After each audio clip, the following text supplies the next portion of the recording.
सरकार लाई है विद्यार्थियों के लिए डिजिटल लाइब्रेरी। बच्चों के उज्जवल भविष्य के लिए बिहार सरकार है सदा अग्रसर और तैयार। कक्षा 1 से कक्षा 12 तक की सभी पाठ्य पुस्तक पूरक सामग्री एवं वीडियो अब शिक्षा विभाग बिहार सरकार द्वारा विकसित पोर्टल पर है उपलब्ध। अध्ययन सामग्री देखने के लिए BEPCLOTS.bihar.gov.in पर विजिट करें अथवा एंड्रॉइड मोबाइल पर गूगल प्ले स्टोर से E-LOTS ऐप डाउनलोड करें। शिक्षकों, अभिभावकों एवं बच्चों से अनुरोध है कि इस ई-लाइब्रेरी का अधिक से अधिक लाभ उठाएं और अपनी पढ़ाई जारी रखें। हेलो बच्चों, कैसे हो आप सब? आशा करता हूँ कि आपको जो ये घर पर आपके विद्यालय का अनुभव मिल रहा है, आप उसे बहुत एंजॉय कर रहे होंगे और एंजॉयमेंट के साथ साथ आपकी पढ़ाई भी हो रही होगी। आप सभी ने अपना कॉपी और कलम तो ले ही लिया होगा, तो आइए देखते हैं आज के एपिसोड में हम क्या पढ़ेंगे। आज के एपिसोड में हम कक्षा 11 में गणित में सीक्वेंस एंड सीरीज पार्ट को और आगे पढ़ेंगे। बायोलॉजी में एक नया पार्ट फोटोसिंथेसिस की शुरुआत करेंगे। इसके बाद कक्षा 12 की पढ़ाई शुरू करते हुए गणित में समाकलन पार्ट को और आगे पढ़ते हुए बायोलॉजी में molecular basis of inheritance part को पढ़ेंगे। तो चलिए बच्चों, शुरू करते हैं आज का एपिसोड। नमस्कार दोस्तों, आइए शुरू करते हैं गणित का आज का पाठ, जिसका नाम है अनुक्रम तथा श्रेणी। इसी को हम अंग्रेजी में सीक्वेंसेस एंड सीरीज के नाम से जानते हैं। तो चलिए बच्चों, आगे बढ़ते हैं और देखते हैं कि आज हम क्या पढ़ेंगे। गुणोत्तर श्रेणी यानी जियोमेट्रिक प्रोग्रेशन। तो चलिए बच्चों, आज हमें एक ही विषय पढ़ना है, लेकिन हम सबसे पहले देखेंगे कि गुणोत्तर श्रेणी परिभाषित किस प्रकार से की जाती है। एक अनुक्रम है। अनुक्रम के पद कुछ इस प्रकार हैं: A1, A2, A3 up to AN, यानी A1, A2, A3 से लेकर AN तक। इस अनुक्रम को गुणोत्तर श्रेणी हम कब कहेंगे? यदि उसका प्रत्येक पद जो है वो अशून्य हो, यानी शून्य के बराबर ना हो, तथा 1k+1 को जब 1k से भाग दिया जाए तो परिणाम में आपको r पाना चाहिए, जो कि एक अचर संख्या है। स्थिति दी गई है कि जो k का मान है वो 1 या 1 से अधिक होना चाहिए। इसी के साथ जब हम आगे बढ़े तो हमने देखा कि यदि मैं A1 को A मान लूं, यानी प्रथम पद को A मान लूं, तो जो गुणोत्तर श्रेणी हमको प्राप्त होगी वो कुछ इस प्रकार की होगी। क्यों बच्चों? क्योंकि आप जब भी एक k+1 को, यानी जब एक बड़े पद को एक छोटे पद से, उसी के साथ जो उससे पहला पद दिया है उससे भाग दे रहे हैं, तो आपको अनुपात r प्राप्त हो रहा था, जो कि एक अचर संख्या थी। तो r से ही यह गुना होता जाएगा। अब यहाँ पर a को हमने कहा प्रथम पद, और जो r दे रखा है उसको हम कहेंगे इस गुणोत्तर श्रेणी का सार्व अनुपात। आगे बढ़े तो हमने देखे कुछ संकेतन, जैसे कि a यहाँ पर प्रथम पद कहलाता है, r कहलाता है सार्व अनुपात, l जो है वो है अंतिम पद, n जो है वो है कुल पदों की संख्या, और sn जो है वो है n पदों का योगफल। गुणोत्तर श्रेणी जिसको हम परिभाषित कर चुके हैं वह होती दो प्रकार की है: परिमित गुणोत्तर श्रेणी तथा अपरिमित गुणोत्तर श्रेणी। तो सबसे पहले हम देखेंगे परिमित गुणोत्तर श्रेणी को। यह होती है इस प्रकार बच्चों कि श्रेणी का जो परिमित रूप है वो इसलिए हम देख पा रहे हैं क्योंकि जो पदों की संख्या है वह सीमित है। हमको पता है यहाँ पर कि आखिरी पद जो है वो है r⁻n-1। वहीं यदि मैं देखूं अपरिमित गुणोत्तर श्रेणी को, तो जो यहाँ पर श्रेणी है उसमें आखिरी पद पता ही नहीं है। श्रेणी का पहला पद a है, फिर ar², ar3, ऐसे ही आगे बढ़ के जाएगा ar⁻n-1, और इसके बाद भी श्रेणी जो है वो अनिश्चित रूप से आगे बढ़ती जा रही है। तो चलिए बच्चों, आशा करती हूँ आपको ये दोनों ही समझ आ गए होंगे। अब इसी पर आधारित एक उदाहरण देख लेते हैं बच्चों। अब इसी पर आधारित देखते हैं एक उदाहरण। गुणोत्तर श्रेणी दे रखी है आपको 2, 8, 32 और ऐसे ही आगे बढ़ रही है। तो कहा गया है इसमें कौन सा पद जो है वो होगा 1,31,000 72। तो बच्चों इसको हम हल करके देखेंगे। यहाँ पर a जो है वो 2 है, प्रथम पद 2 है, और जो सार्व अनुपात यानी r है वह 4 है। तो इसलिए यदि मैं मान लूं कि 131072 ये हमारा an है यानी nवां पद है, तो हम लिखेंगे कैसे बच्चों, 2 4 की पावर n-1 यानी a r raise to the power n-1। जब मैं 2 से भाग देती हूँ 131072 को, तो मुझे मिलेगा 65,536 यानी 65,536 is equal to 4 raise to the power n-1। तो हम अगर देखें तो यदि मैं 4 की घात 8 लूं यानी 4 रेज़ टू द पावर 8 लूं, तो मुझे मिलता है 65,536। अब क्योंकि दोनों के ही आधार यानी 4 जो है वो समान है, तो दोनों की घात को मैं बराबर रखकर देख सकती हूँ, यानी n-1 इज इक्वल टू 8 जो होगा n इज इक्वल टू 9। अर्थात जो ये 1,31,072 यानी 131072 है, यह गुणोत्तर श्रेणी का 9वां यानी 9th पद है।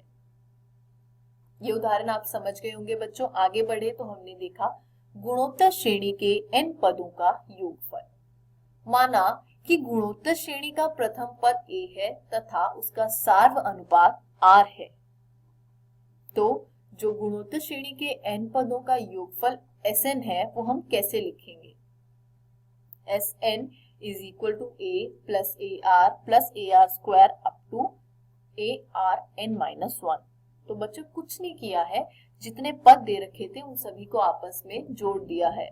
यदि मैं इसको समीकरण 1 मानूं, तो आगे हमने देखा कि यहाँ पर 2 स्थितियां हो सकती है। जो सार्व अनुपात है या तो वो 1 हो जाए, 1 से अधिक हो जाए, या फिर 1 से कम हो जाए। बहुत अलग अलग तरीके की स्थितियां हो सकती हैं। यदि r बराबर 1 है तो Sn होगा a प्लस a, ऐसे ही करके a n पदों तक, तो ये हो जाएगा Na, क्योंकि a जो है वो n बार जोड़ा जा रहा है। वहीं पर स्थिति अगर ऐसी हो कि r का मान जो है वो 1 के बराबर नहीं है, तो जो समीकरण 1 है उसको यदि मैं r से गुना करूं तो प्राप्त होगा Rsn is equal to AR plus AR square plus AR cube plus up to ARn। इसको हमने मान लिया समीकरण 2। अब 2 को 1 में से घटाने पर हमें क्या मिला, 1 minus r into Sn is equal to a minus AR raise to the power n। अब a इन दोनों में से कॉमन ले लिया तो ब्रैकेट में बचा 1 minus r raise to the power n। इससे हमें मिला कि Sn is equal to a into 1 minus r raise to the power n divided by 1 minus r।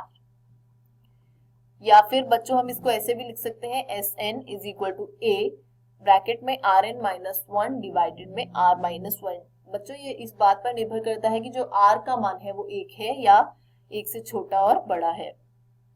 जब हमने n पदों का योगफल पढ़ लिया तो करते हैं इस पर आधारित एक उदाहरण। आपको ये दे रखा है एक गुणोत्तर श्रेणी, उसके n पदों का हमें योगफल ज्ञात करना है। यहाँ a जो है वो 1 है और r का मान जो है वो 2/3 है। हमें जो n पदों का योगफल निकालना है उसके लिए सूत्र प्राप्त है, Sn is equal to a 1 minus Rn divided by 1 minus r।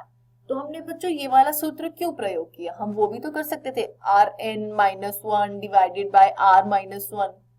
ऐसा इसलिए नहीं किया बच्चों क्योंकि यहाँ पर r का जो मान है वो 2/3 है, यानी 2 को 3 भागों में बांटा जा रहा है, जिसका मान निश्चित रूप से 1 से कम आएगा। तो यदि मैं Rn माइनस 1 लूं तो हम अगर 1 से छोटी संख्या रख ले पहले और उसमें से 1 को घटाए तो हमें ऋणात्मक संख्या प्राप्त होगी। इसलिए हमने यहाँ लिया है 1 minus r raise to the power n और 1 माइनस r। r का मान डाल दिया, a का मान डाल दिया। a का मान हमें प्राप्त है 1 और r का मान हमें प्राप्त है 2/3।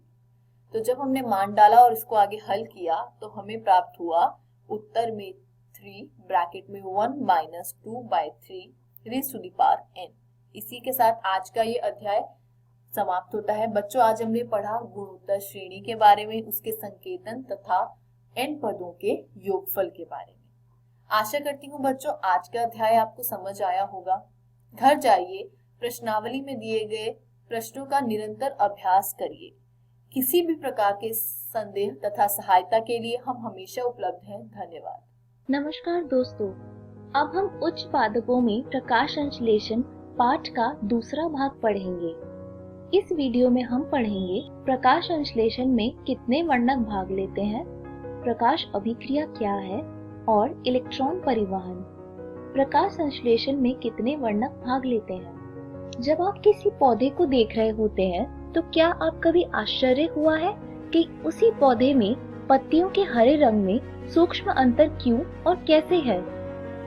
हम इस प्रश्न का उत्तर देने के लिए किसी भी हरे पादप के पर्णवर्णकों को पेपर अवशोषण क्रोमैटोग्राफी, जिसे हम कागज वर्णलेखिकी द्वारा अलग कर सकते हैं। क्रोमैटोग्राफी से पता लगता है कि पत्तियों में स्थित वर्णक के कारण जो हरापन दिखाई देता है वह किसी एक वर्णक के कारण नहीं बल्कि 4 वर्णकों के कारण होता है, और ये 4 वर्णक निम्नलिखित है। क्लोरोफिल ए जो कि चमकीला अथवा नीला हरा होता है, क्लोरोफिल बी जो पीला हरा होता है, ज़ैंथोफिल जो पीला होता है और कैरोटीनॉइड जो पीला से नारंगी पीला होता है। आइए अब देखें कि प्रकाश संश्लेषण में विभिन्न वर्णकों की क्या भूमिका है। वर्णक वे पदार्थ है जिनमें प्रकाश के विशिष्ट तरंग दैर्ध्यों को अवशोषित करने की क्षमता होती है। आइए अब क्लोरोफिल ए वर्णक को ग्राफ अध्यारोपित दृश्य का ग्राफ में विभिन्न तरंग दैर्घ्यता में प्रकाश अवशोषण का अध्ययन करें। आप स्पष्टतः प्रकाश के दृश्य स्पेक्ट्रम की तरंग दैर्घ्यता एवं विबग्योर से परिचित है और इसका ग्राफ कुछ इस प्रकार का दिखता है।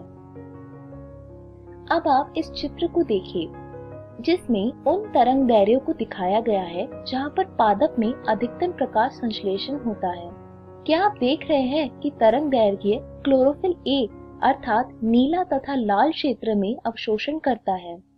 उस क्षेत्र में प्रकाश संश्लेषण की दर भी अधिकतम है। ये ग्राफ एक साथ यह बता रहा है कि अधिकतम प्रकाश संश्लेषण स्पेक्ट्रम के नीले एवं लाल क्षेत्र में संपन्न होती है और कुछ प्रकाश संश्लेषण स्पेक्ट्रम की अन्य तरंग दैर्ध्यों पर भी संपन्न होती है।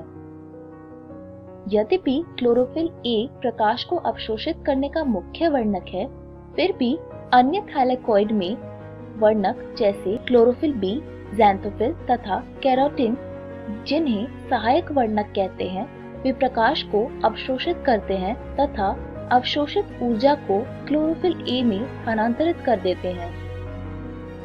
वास्तव में यह वर्णक न केवल प्रकाश संश्लेषण को प्रेरित करने वाली उपयोगी तरंग दैर्घ्य के क्षेत्र को बढ़ाती है, बल्कि यह क्लोरोफिल ए को फोटो ऑक्सीडेशन से भी बचाते हैं।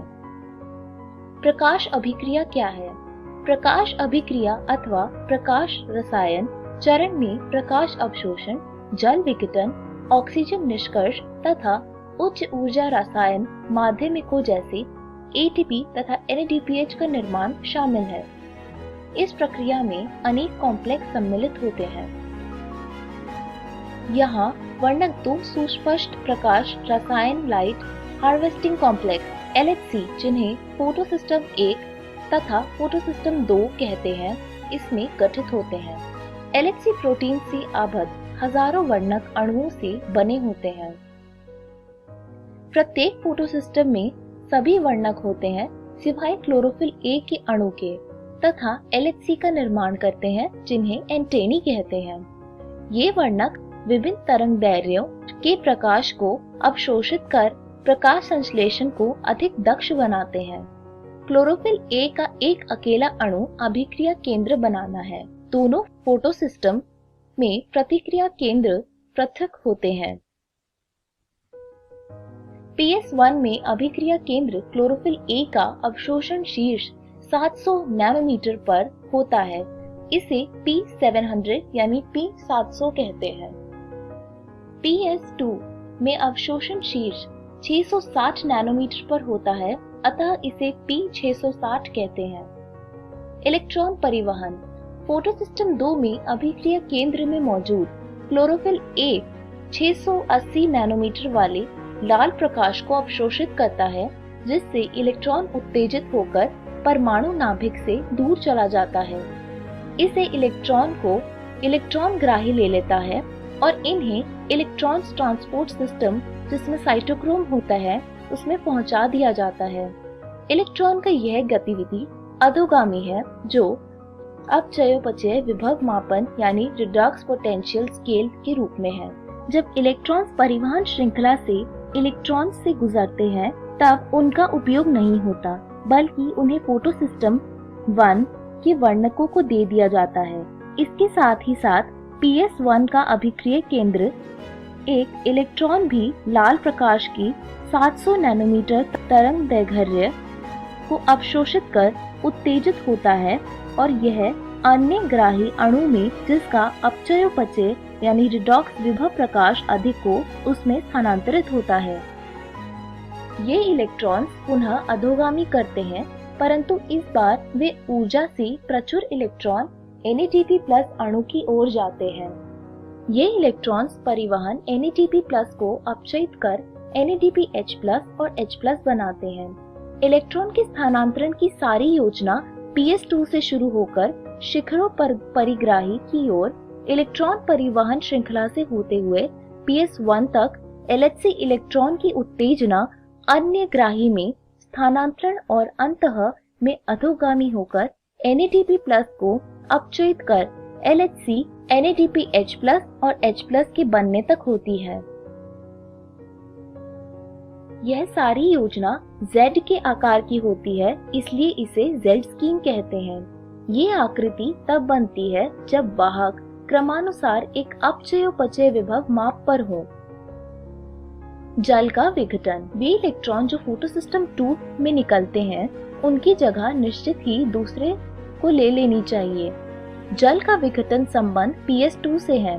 जल H+ नेसेंट ऑक्सीजन तथा इलेक्ट्रॉन में विघटित होता है। इससे ऑक्सीजन उत्पन्न होता है जो प्रकाश संश्लेषण का एक शुद्ध उत्पाद है। फोटोसिस्टम 1 से निकलने वाले इलेक्ट्रॉन फोटोसिस्टम 2 से उपलब्ध कराए जाते हैं। हमें यह अच्छी प्रकार जान लेना चाहिए कि जल विघटन PS2 से संबंधित है जो थैलाकॉइड की झिल्ली के भीतरी ओर होता है। चक्रीय व अचक्रीय फोटोफॉस्फोरिलेशन। जीवों में ऑक्सीकरणीय पदार्थों से ऊर्जा निकलने तथा उस बंध ऊर्जा के रूप से संचयन करने की क्षमता होती है। विशेष पदार्थ जैसे ATP इस ऊर्जा को अपनी रासायनिक बंध में संयोजित रखते हैं। कोशिकाओं द्वारा माइटोकॉन्ड्रिया तथा क्लोरोप्लास्ट में ATP के संश्लेषण की प्रक्रिया को फॉस्फोरिलेशन कहते हैं। फोटोफॉस्फोरिलेशन वह प्रक्रिया है जिसमें प्रकाश इलेक्ट्रॉन की उपस्थिति में ATP तथा अकार्बनिक फॉस्फेट से ATP का संश्लेषण होता है। जब दो फोटोसिस्टम क्रमिक कार्य करते हैं उसमें PS2 पहले और PS1 दूसरे क्रम में कार्य करते हैं तो इस प्रक्रिया को अचक्रीय फोटोफॉस्फोरिलेशन कहते हैं। ये दोनों फोटोसिस्टम एक इलेक्ट्रॉन परिवहन श्रृंखला से जुड़े होते हैं, जैसे कि पहले Z स्कीम में देख चुके हैं। जब केवल PS1 क्रियाशील होता है तब इलेक्ट्रॉन फोटोसिस्टम में ही घूमता रहता है और फॉस्फोरिलेशन इलेक्ट्रॉन चक्रीय प्रवाह के कारण होता है। यह प्रवाह संभवतः स्ट्रोमा लैमेली में होता है। ग्रैना की झिल्ली अथवा लैमेला में PS1 एवं PS2 दोनों ही होते हैं, जबकि स्ट्रोमा लैमेली झिल्लियों में PS2 एवं NADP रिडक्टेज एंजाइम नहीं होते।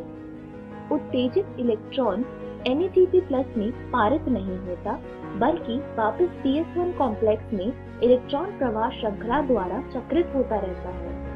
अतः चक्रीय प्रवाह में केवल ATP का संश्लेषण होता है, न कि NADPH+ और H+ का।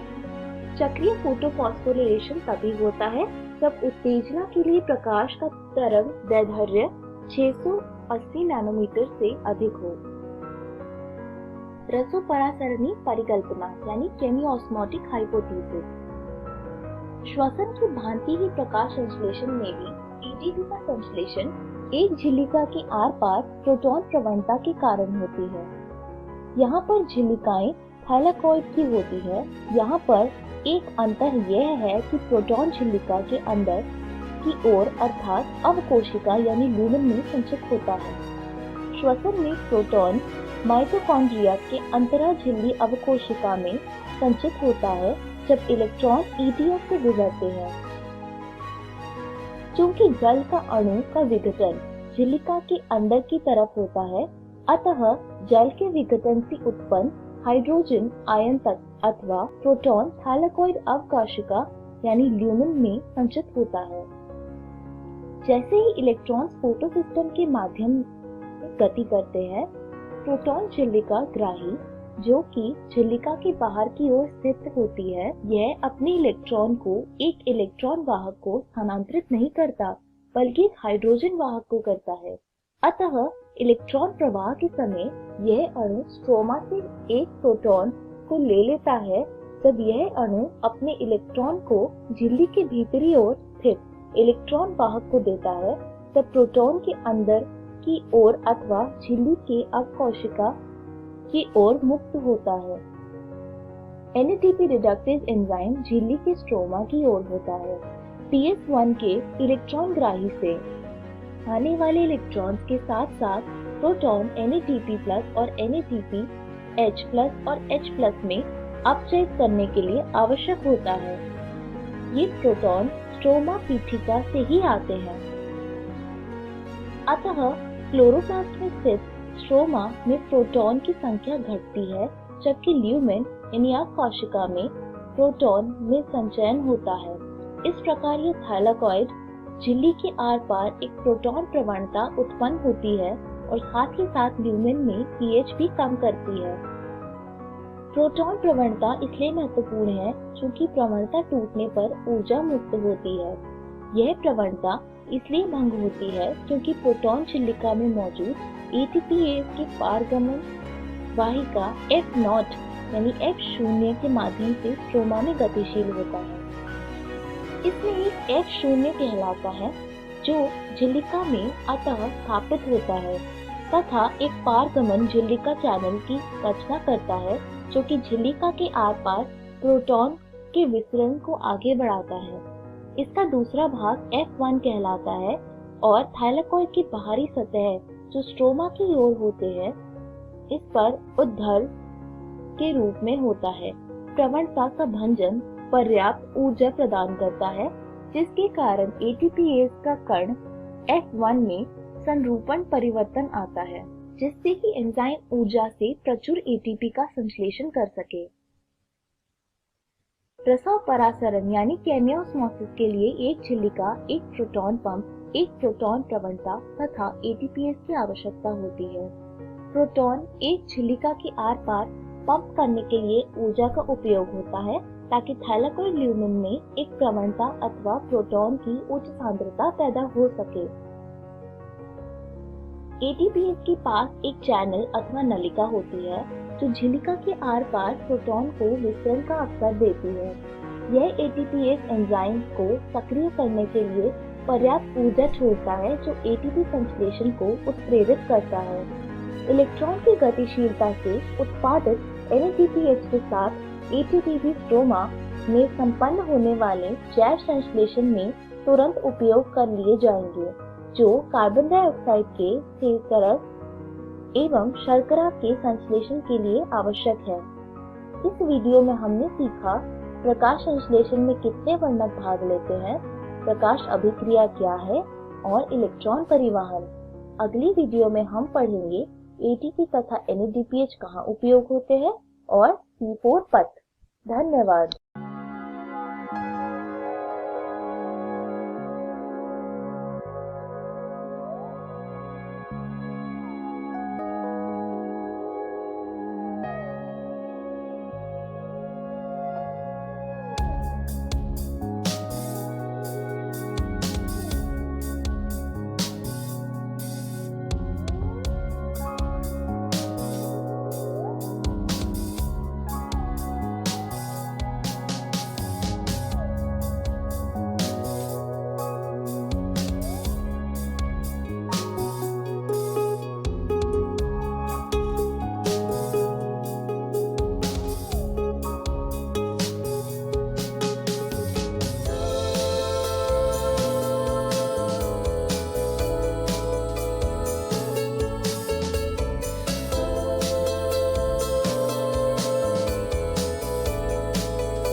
नमस्कार दोस्तों, आज हम अध्याय समाकलन का भाग 7 पढ़ने वाले हैं। हमने हमारी पिछली वीडियो में पढ़ा था खंडशः समाकलन। आइए देखते हैं कि आज के इस वीडियो में हम क्या पढ़ेंगे। तो दोस्तों, आज के इस वीडियो में हम जानेंगे कुछ अन्य प्रकार के समाकलन के बारे में। तो चलिए आगे बढ़ते हैं और शुरू करते हैं हम हमारा आज का भाग। तो दोस्तों, आज के इस वीडियो में हम कुछ और सूत्र के बारे में जानेंगे जिसके द्वारा हम समाकलन आसानी से कर सकते हैं। आइए देखते हैं उन समाकलन को। समाकलन वर्गमूल x की घात 2 घटा a की घात 2 dx। दोस्तों, इस प्रकार के समाकलन को अगर हम खंडशः समाकलन के द्वारा हल करते हैं तो हम पाते हैं कि समाकलन वर्गमूल x की घात 2 घटा a की घात 2 dx बराबर होता है x बटे 2 गुने वर्गमूल x की घात 2 घटा a की घात 2 घटा a वर्ग बटे 2 log मोड x योग वर्गमूल x की घात 2 घटा a की घात 2 योग c। तो दोस्तों, अभी जिन जिन समाकलन के बारे में हम चर्चा करेंगे इसे आप सूत्र के तरह याद कर सकते हैं और फिर इसका प्रयोग आप प्रश्नों को हल करने में करेंगे तो आप प्रश्नों को आसानी से हल कर पाएंगे। आइए कुछ और समाकलन देखते हैं इस प्रकार के। हमारा अगला समाकलन है वर्गमूल x की घात 2 योग a की घात 2 dx। अगर हमें कुछ इस प्रकार का समाकलन दिया होगा तो वो हमारा बराबर हो जाएगा x बटे 2 गुने वर्गमूल x की घात 2 योग a की घात 2 योग a वर्ग बटे 2 log मोड x योग वर्गमूल x की घात 2 योग a की घात 2 योग c। इसी प्रकार से हमारा जो अगला सूत्र है वो है समाकलन वर्गमूल a की घात 2 घटा x की घात 2 dx। अगर हमें कुछ इस प्रकार का समाकलन दिया गया है तो ये बराबर होता है दोस्तों x बटे 2 गुने वर्गमूल a की घात 2 घटा x की घात 2 योग a वर्ग बटे 2 साइन प्रतिलोम x बटे a योग c।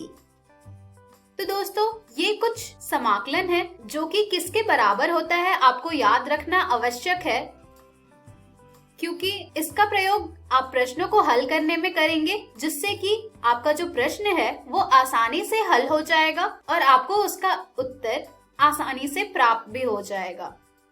तो दोस्तों, इन सभी को आप अच्छी तरह से याद कर लीजिएगा। चलिए अब हम बढ़ते हैं इस पर आधारित कुछ प्रश्नों की ओर।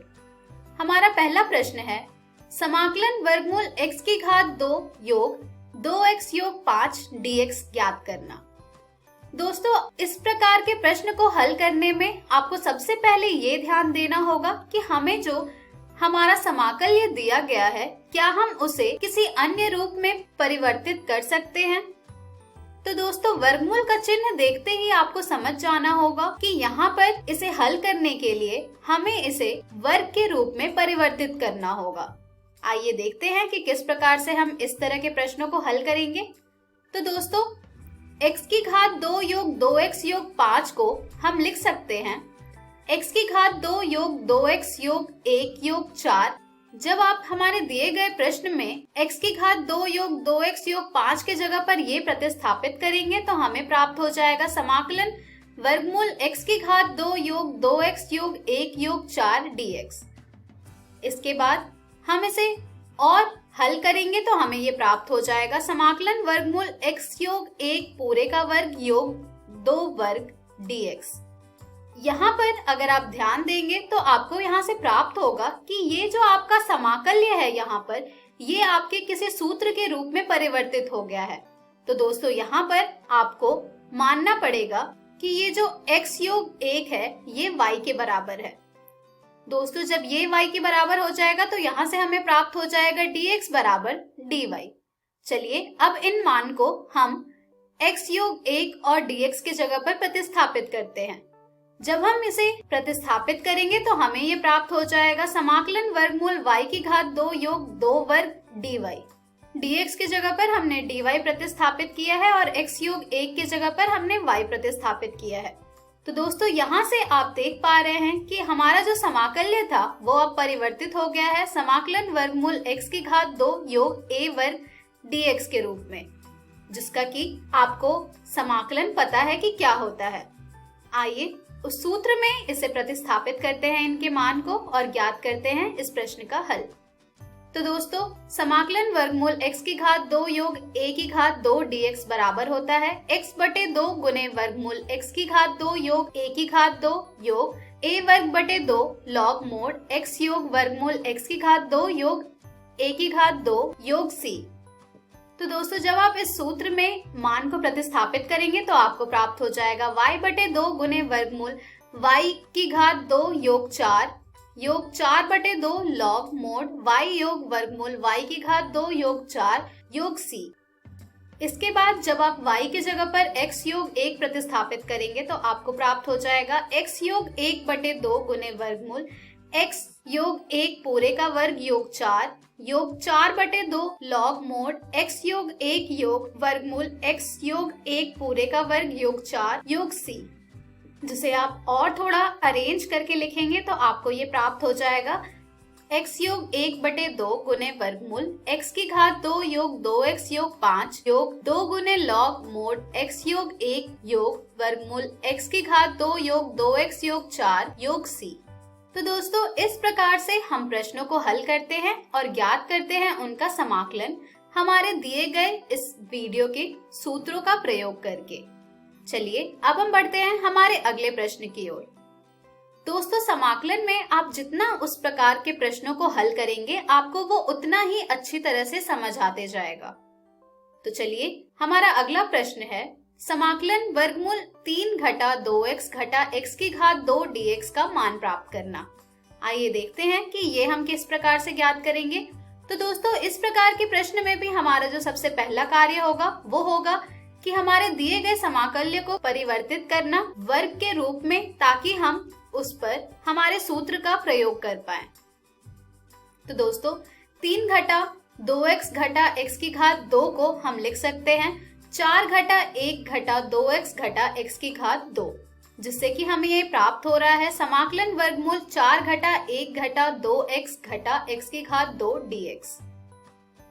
जिसे हम पुनः हल करेंगे तो हमें ये यहाँ से प्राप्त हो जाएगा समाकलन वर्गमूल 4 घटा 1 योग 2x योग x की घात 2 dx। यहाँ से आप देख पा रहे हैं कि हमारा जो ये समाकल्य था ये परिवर्तित हो रहा है अब धीरे धीरे हमारे एक प्रकार के सूत्र में। तो दोस्तों यहाँ से हमें ये प्राप्त हो रहा है समाकलन वर्गमूल 4 घटा x योग 1 का वर्ग dx। यहाँ पर भी दोस्तों हम x योग 1 को अब y मान लेंगे और फिर जब इसका अवकलज ज्ञात करेंगे तो ये हमें प्राप्त हो जाएगा dx बराबर dy। जब हम इनके मान को प्रतिस्थापित करेंगे दोस्तों तो हमें हमारा दिया गया प्रश्न प्राप्त हो जाएगा समाकलन वर्गमूल 4 घटा y की घात 2 dy के बराबर। इसके बाद दोस्तों यहाँ से आप देख पा रहे हैं कि हमारा जो ये समाकलन था ये अब आ गया है समाकलन वर्गमूल a की घात 2 घटा x की घात 2 dx के रूप में, जिसका कि हम समाकलन जानते हैं कि वो किसके बराबर होता है। तो चलिए अब हम इस सूत्र में हमारे दिए गए समाकलन का मान प्रतिस्थापित करेंगे और ज्ञात करेंगे समाकलन। तो यहाँ से हमें ये प्राप्त हो जाएगा समाकलन वर्गमूल a की घात 2 घटा x की घात 2 dx बराबर x बटे 2 गुने वर्गमूल a की घात 2 घटा x की घात 2 योग a वर्ग बटे 2 साइन प्रतिलोम x बटे a योग c। दोस्तों जब हम इस सूत्र में हमारे दिए गए प्रश्न को प्रतिस्थापित करेंगे तो हमें ये प्राप्त हो जाएगा y बटे 2 गुने वर्गमूल 4 घटा y की घात 2 योग 4 बटे 2 साइन प्रतिलोम y बटे a योग c।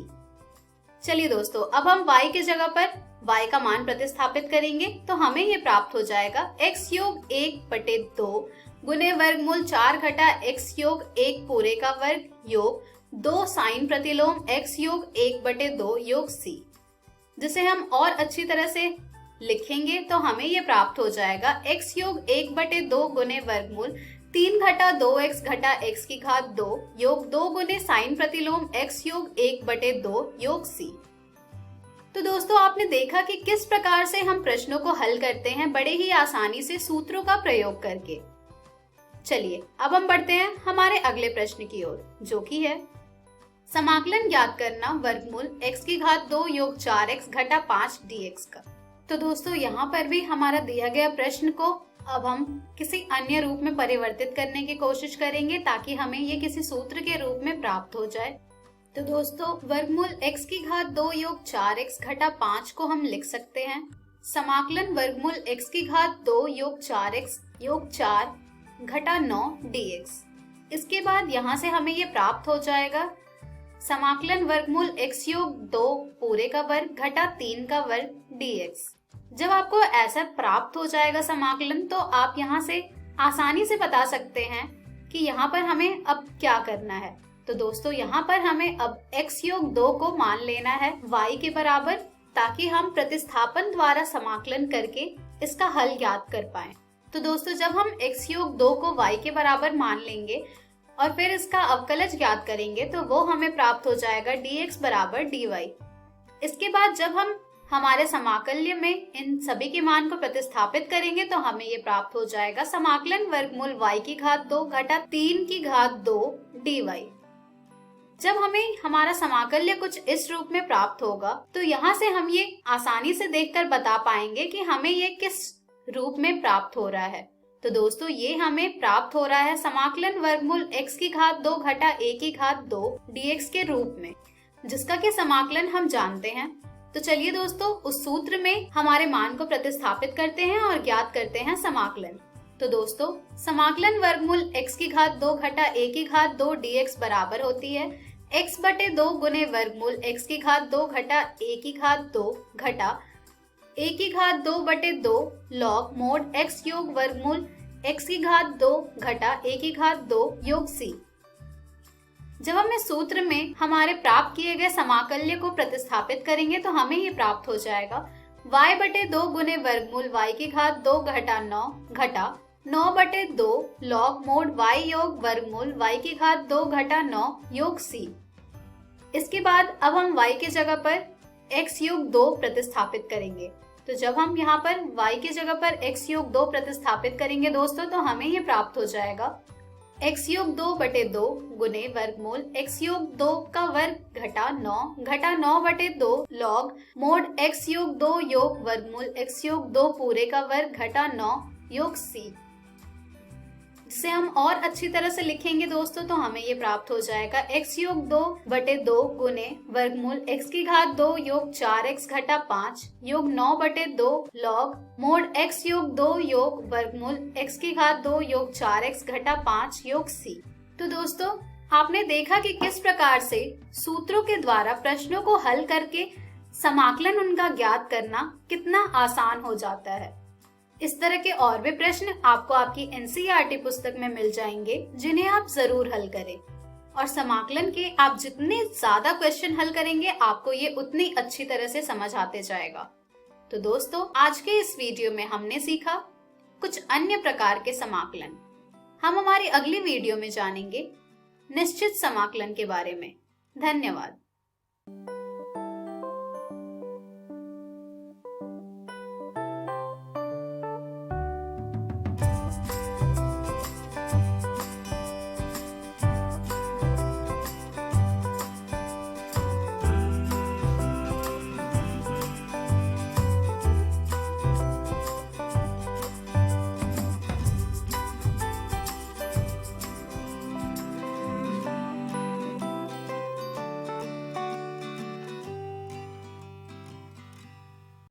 हेलो दोस्तों, जीव विज्ञान की इस वीडियो में आप सभी का स्वागत है। आज हम आपके अध्याय वंशागति के आणविक आधार का आखिरी अंश पढ़ेंगे। पिछली वीडियो में हमने जीन अभिव्यक्ति का नियमन और लैग प्रचालक के बारे में पढ़ा था। इस वीडियो में हम मानव जीनोम परियोजना और डीएनए अंगुली छापी को समझेंगे।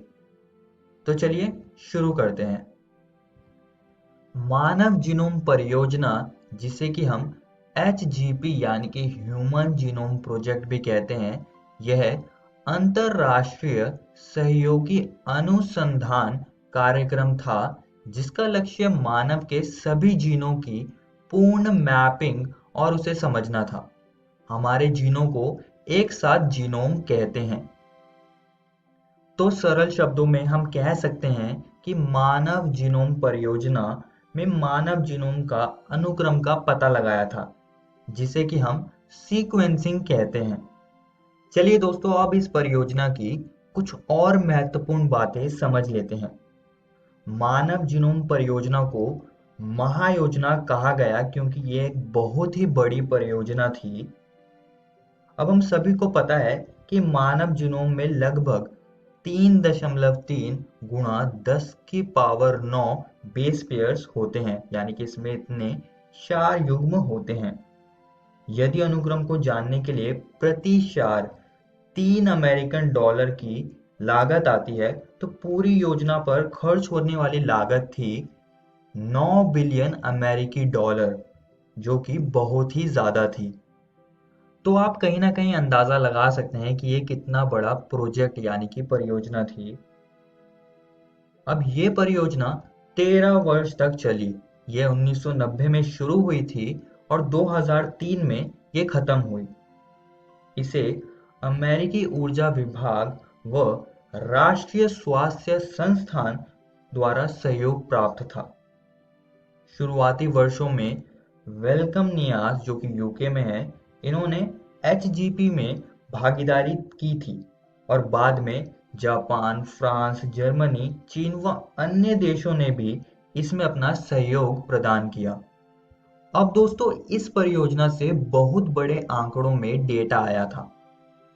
अब इस डेटा को इन्होंने संग्रह भी करना था, इसका विश्लेषण भी करना था और इसे पुनः उपयोग में भी लाना था, जो कि जीव विज्ञान का ये क्षेत्र, जैव सूचना विज्ञान, जिसे हम बायो इन्फॉर्मेटिक्स कहते हैं, ये सारे काम करता है। इसका विस्तार भी कहीं ना कहीं एचजीपी के कारण संभव हो पाया। आइए दोस्तों, अब एचजीपी यानी कि मानव जीनोम परियोजना के लक्ष्यों को समझ लेते हैं। इसमें लगभग 20,000 से 25,000 सभी जीनों के बारे में पता लगाना था। मानव डीएनए को बनाने वाले 3 बिलियन रासायनिक 4 युग्मों के अनुक्रम को निर्धारित करना था। उपरोक्त जानकारी को आंकड़ों के रूप में संग्रहित करना, आंकड़ों के विश्लेषण हेतु नई तकनीक का सुधार करना, योजना द्वारा बैठने वाले नैतिक, कानूनी व सामाजिक मुद्दे के बारे में विचार करना। तो ये सारे कुछ एचजीपी के लक्ष्य थे। आइए दोस्तों, अब इसमें होने वाली कार्य प्रणालियों को समझ लेते हैं कि इन्होंने कैसे मानव जीनोम के अनुक्रम का पता लगाया था। इन विधियों में से 2 महत्वपूर्ण तरीकों का उपयोग किया गया, जिसमें कि सबसे पहला था व्यक्तिक अनुक्रम घुंडी, जिसे हम अंग्रेजी में एक्सप्रेस सीक्वेंस टैग्स कहते हैं, और दूसरा तरीका था अनुक्रम टिप्पणी यानी कि सीक्वेंस एनोटेशन। आइए दोस्तों, अब डीएनए सीक्वेंसिंग की थोड़ा सा प्रक्रिया हम देख लेते हैं। सबसे पहले क्या किया था, इन्होंने ह्यूमन डीएनए को लिया, उसको एक्सट्रैक्ट किया इन्होंने, फिर इसको उन्होंने खंडों में तोड़ा और फिर बाद में इन डीएनए के टुकड़ों को इन्होंने प्लाज्मिड डीएनए में डाला और ये प्लाज्मिड डीएनए को फिर उन्होंने बैक्टीरियल कोशिका में डाला। फिर इस बैक्टीरिया का विकास करवाया गया। विकास होने से कई सारे बैक्टीरिया बने और डीएनए का भी प्रवर्धन यानी कि एम्प्लीफिकेशन हुआ। दोस्तों, फिर इन खंडों को स्वचालित डीएनए अनुक्रमक की मदद से इनके अनुक्रम का पता लगाया गया, जो कि फ्रेडरिक सेंगर द्वारा विकसित विधि के सिद्धांत पर कार्य करता है। फिर कुछ और प्रक्रियाओं के बाद इन अनुक्रमकों का टिप्पणी कर प्रत्येक गुणसूत्र के साथ निर्धारित किया गया और जीनोम का अनुक्रमण पूरा किया गया। तो कुछ इस तरह से इन्होंने मानव जीनोम के अनुक्रम का पता लगाया। आइए दोस्तों, अब मानव जीनोम की मुख्य विशेषताएं समझ लेते हैं। मानव जीनोम में 3164.7 मिलियन बेस पेयर्स होते हैं। औसतन प्रत्येक जीन में 3000 क्षार स्थित होते हैं, जिनके आकार में अधिक विभिन्नताएं होती हैं। जैसे कि सबसे बड़ा जीन जो कि डिस्ट्रोफिन प्रोटीन के लिए कोड होता है, उसमें 2.4 मिलियन क्षार होते हैं। और दोस्तों मानव जीनोम में जीन की संख्या 30,000 है और लगभग सभी लोगों में मिलने वाले न्यूक्लियोटाइड्स क्षार एक समान है। और दोस्तों 50% से अधिक जीनों का कार्य अभी तक हमको पता नहीं चला है। 2% से कम जीनोम प्रोटीन का कूट लेखन करते हैं। मानव जीनोम के बहुत बड़े भाग का निर्माण पुनरावृत्ति अनुक्रम द्वारा होता है। पुनरावृत्ति अनुक्रम डीएनए के फैले हुए भाग हैं जिनकी कभी-कभी 100 से 1000 बार पुनरावृत्ति होती है, जिनके बारे में यह विचार है कि इनका सीधा कूट लेखन में कोई कार्य नहीं है, लेकिन इनसे गुणसूत्र की संरचना, गतिकीय व विकास के बारे में जानकारी प्राप्त होती है। गुणसूत्र 1 में सर्वाधिक जीन व Y गुणसूत्र में सबसे कम जीन मिलते हैं। और दोस्तों वैज्ञानिकों ने पहचाना कि जीनोम के कई सारे जगह पर, जैसे कि 1.4 मिलियन जगहों पर सिंगल न्यूक्लियोटाइड पॉलीमॉर्फिज्म होता है, जिसे हम एकल न्यूक्लियोटाइड बहुरूपता कहते हैं। इसमें क्या होता है कि इकलौता क्षार अलग होता है अगर हम दो लोगों के जीनोम की तुलना करें। दोस्तों ये कुछ मानव जीनोम की विशेषताएं थी। आइए अब आगे बढ़ते हैं अगले विषय की ओर, जो कि है डीएनए अंगुली छापी यानी कि डीएनए फिंगरप्रिंटिंग। अब ये क्या होता है इसको समझ लेते हैं। डीएनए अंगुली छापी एक ऐसी विधि है जिसका उपयोग डीएनए के नमूने में डीएनए के यूनिक पैटर्न को देखकर किसी व्यक्ति की पहचान की जाती है। अब दोस्तों हमें डीएनए अंगुली छापी जैसी तकनीक की आवश्यकता क्यों है? हमारे पास तो सीक्वेंसिंग जैसी तकनीक है जिससे कि हम पूरा का पूरा डीएनए सीक्वेंस पता कर सकते हैं, डीएनए के अनुक्रम का हम पूरा पता लगा सकते हैं। हमें दोस्तों डीएनए अंगुली छापी तकनीक की ज़रूरत इसलिए है क्योंकि सीक्वेंसिंग बहुत ज़्यादा समय लेती है और इसका खर्च भी बहुत ज़्यादा है। और डीएनए अंगुली छापी तकनीक में हमें दो व्यक्तियों के डीएनए की तुलना बड़ी आसानी से कर सकते हैं। अब दोस्तों डीएनए अंगुली छापी में डीएनए अनुक्रम में स्थित कुछ विशिष्ट जगहों के बीच विभिन्नता का पता लगाते हैं। इसको हम पुनरावृत्ति अनुक्रम कहते हैं। तो इस बात से हमें ये पता चलता है कि डीएनए फिंगरप्रिंटिंग में हमें पुनरावृत्ति अनुक्रम चाहिए होता है। फिर इस पुनरावृत्ति डीएनए को जीनोमिक डीएनए के ढेर से अलग करने के लिए डेंसिटी ग्रेडियंट सेंट्रीफ्यूज की मदद लेते हैं। फिर जो भी परिणाम आता है, जो बड़े शिखर पर होता है उसे हम बल्क डीएनए कहते हैं, और जो छोटे शिखर पर होता है उसे हम अनुषंगी डीएनए कहते हैं, जिसे हम अंग्रेजी में सैटेलाइट डीएनए कहते हैं। और यही सैटेलाइट डीएनए हमें यहाँ पर चाहिए।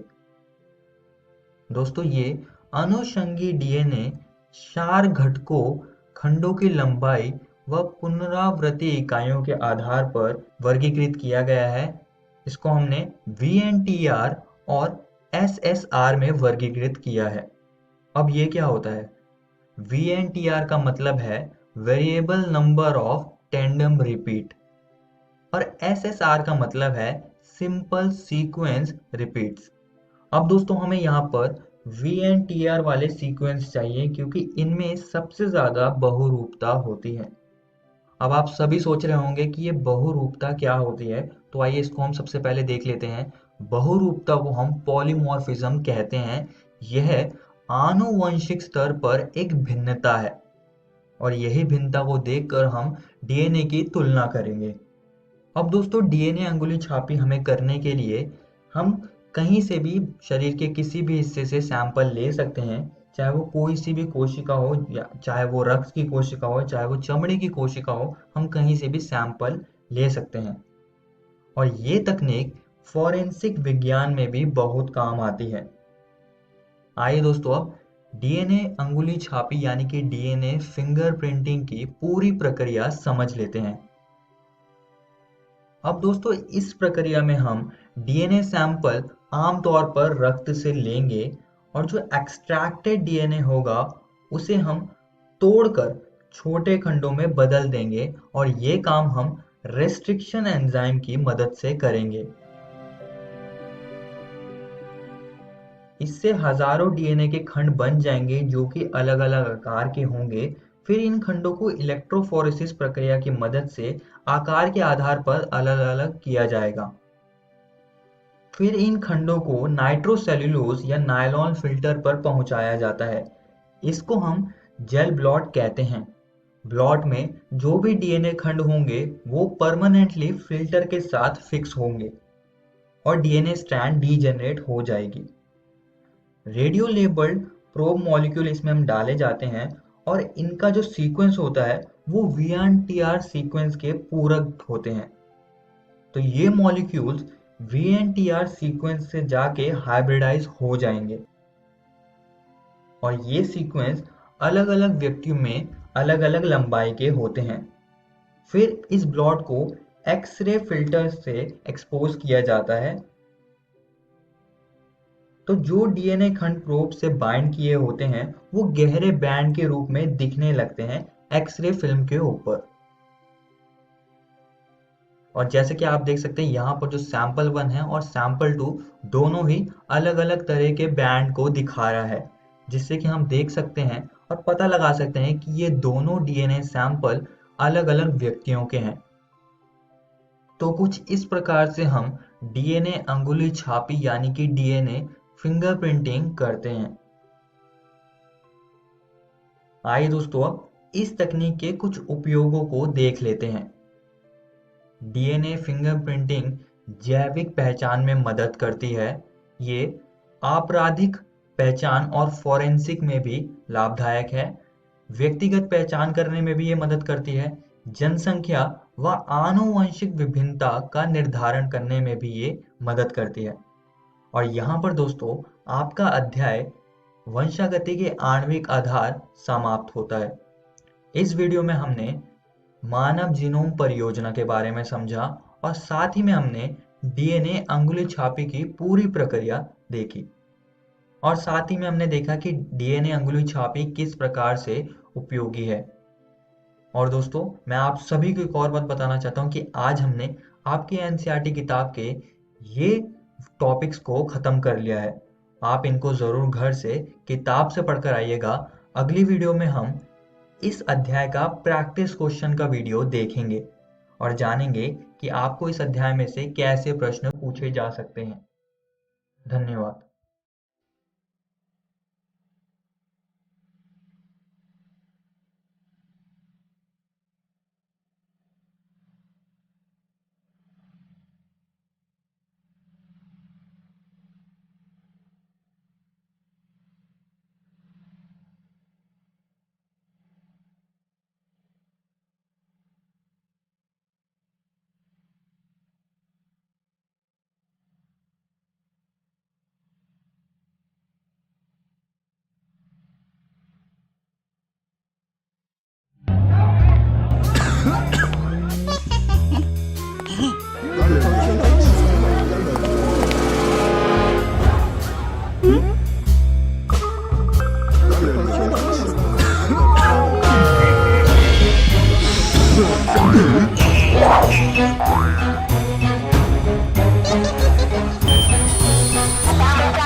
सरकार लाई है विद्यार्थियों के लिए डिजिटल लाइब्रेरी। बच्चों के उज्जवल भविष्य के लिए बिहार सरकार है सदा अग्रसर और तैयार। कक्षा 1 से कक्षा 12 तक की सभी पाठ्य पुस्तक पूरक सामग्री एवं वीडियो अब शिक्षा विभाग बिहार सरकार द्वारा विकसित पोर्टल पर है उपलब्ध। अध्ययन सामग्री देखने के लिए BEPCLOTS.bihar.gov.in पर विजिट करें अथवा एंड्रॉइड मोबाइल पर गूगल प्ले स्टोर से E-LOTS ऐप डाउनलोड करें।